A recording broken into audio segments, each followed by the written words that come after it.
भागवत जी के अष्टम स्कंद के 10वें अध्याय में लोग कहते हैं भागवत जी में राधा का नाम नहीं है, राधा का नाम नहीं है। ये लोग गलत कहते हैं। राधा वन तो लिखा, स्पष्ट लिखा गुरु जी।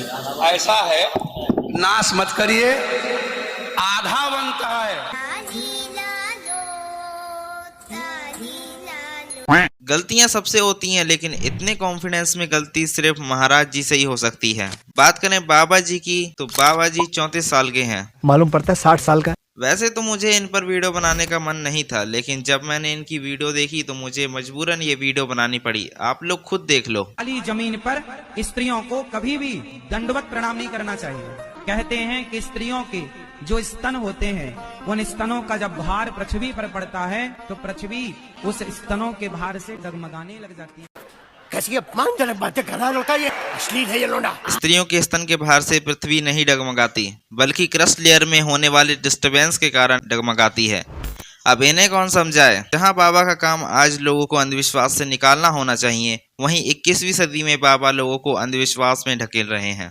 70 में क्या जोड़ दें कि 17 हो जाए, आ की मात्रा जोड़ दो हो जाएगा। बिना सर पैर की बातों को आपस में जोड़कर भक्तों को बताने का तरीका बड़ा कैजुअल है। बाबा बच्चों की तरह हरकतें करते हैं ताकि लोग इन्हें कृष्ण का बाल रूप समझें। दर्पण बता बचपन का हमें बहुत पसंद है। आप बहुत सुंदर है, आप तो हमारे गाना है। चले एक काम कर, 200 रुपए दे और 50 रुपए काट ओवर एक्टिंग के वजह। अनुरुद्धाचार्य जी महाराज ने बिना तथ्यों को जाने भक्तों को एप्पल कंपनी की कहानी सुनाई। महाराज जी, ये आपके दिमाग में कैसे आए, कहां से आपने ये तथ्य जाना? एप्पल बनाने वाले जो मालिक हैं, जो भी हैं, तो नीम करौली आश्रम आए थे कि नहीं, पहले आप ये बताइए। जी आए थे। आए थे। किससे मिले थे? नीम करौली वाले बाबा जी से, महाराज जी से नहीं मिले थे।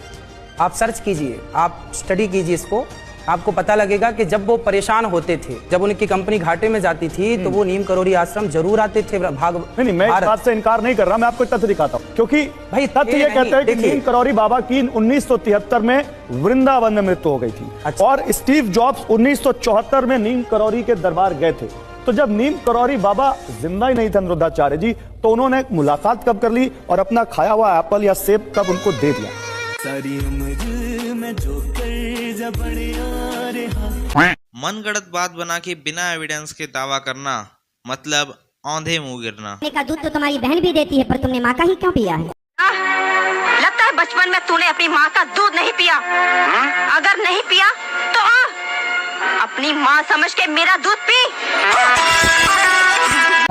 अब कुछ लोग इस वीडियो के कमेंट में मुझे गालियां देकर कहेंगे कि बाबा तो बहुत अच्छे हैं, लोगों को खाना खिलाते हैं, वृद्धाश्रम चलाते हैं, गौ माता की सेवा करते हैं। पर मेन पॉइंट ये है कि वो लोगों के पैसों से ही लोगों को खाना खिलाते हैं, वृद्धाश्रम चलाते हैं, और इसलिए लोग उन्हें दान देते हैं, जिनके पैसों से वे अपने खुद के शौक भी पूरे करते हैं। फिर भी नहीं अख जिथे रखदा छडेना कखदा, लड्डूआं दी किकली पवाई रखदा, नी मुफ्त च करदा इलाज शकदा, नी वैसे साडा एक मिनट लग। संत किसे कहते हैं? जो अपनी इच्छाओं का अंत कर दे, वो संत है। इस हिसाब से बाबा जी संत तो बिल्कुल भी नहीं है, क्योंकि अभी तक इन्होंने अपनी इच्छाओं का अंत नहीं किया। इनकी टोटल प्रॉपर्टी 50 से 60 करोड़ की है। और बात करें कार कलेक्शन की, तो BMW series 3, Jaguar, range rover, Ford Mustang GT जैसी करोड़ों की कारें हैं। अब मैं जो आपको वीडियो दिखाने जा रहा हूँ, उसे देखकर आप भी कंफ्यूज हो जाओगे। अमृत की बूंद जमीन पर गिरने से एक बूंद लहसुन हो गई, एक बूंद से प्याज हो गई। प्याज और लहसुन इसलिए नहीं पाई जाती क्योंकि प्याज और लहसुन का जन्म गंदगी से हुआ, राक्षस के मल से हुआ।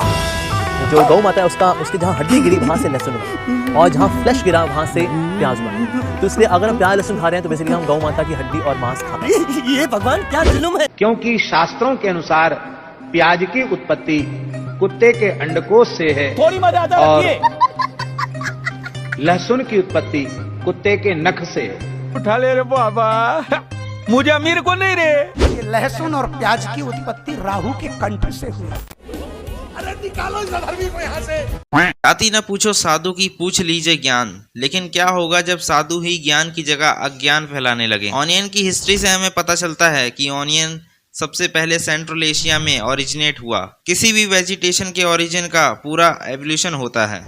मैं कुछ सवाल दाग दूंगा साइंस को, साइंस चुप हो जाएगा। आप बच्चे हैं, अभी वो बड़े सवाल मैं आपसे नहीं करूंगा, पर बहुत सारे सवाल मेरे पास हैं जो साइंस के पास नहीं है।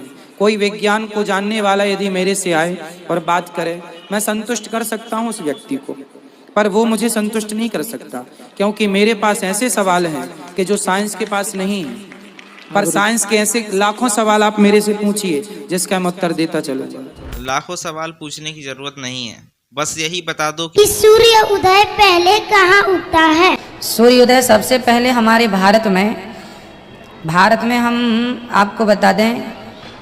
हाँ ये कर लो पहले। सबसे पहला सूर्योदय कहाँ होता है? हम एक बार गए थे इस तरफ ना, किस तरफ?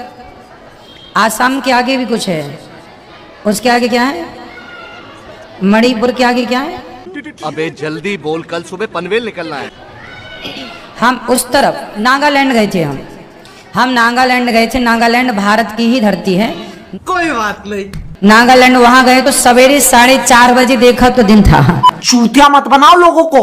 महाराज जी, बल्कि गूगल में सर्च करने से बताता है कि जापान में पहले सूर्य उदय होता है। ना बेटा, भारत में ही सबसे, इसलिए हम लोगों के यहाँ ये एक ही काम, झूठ बोलो झूठ बोलो झूठ बोलो, बार बार बोलो बार बार बोलो बार बार बोलो।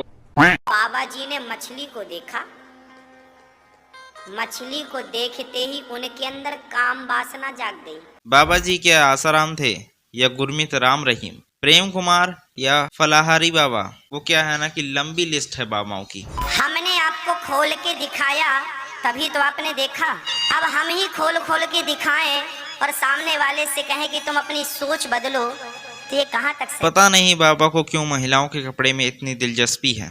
उन्हें जो पहनना है वो पहन लेंगी, और वैसे भी जिसकी नीयत खराब है उसे एक कपड़े का पर्दा नहीं रोक सकता। खैर, वीडियो अच्छी लगी हो तो वीडियो को लाइक और चैनल को सब्सक्राइब कर देना। भाई ने बोला करने का तो करने का। अरे कहना क्या चाहते हो? ऐसे ही चलता रहा तो इस देश को विश्व गुरु से गुरु घंटाल बनने में ज्यादा टाइम नहीं लगेगा। म्यूजिक। गुरु गुरु में वेद है, गुरु गुरु में भाव, सोई गुरु नित बंदिए, शब्द बतावे दाव कबीरा, शब्द बतावे दाव।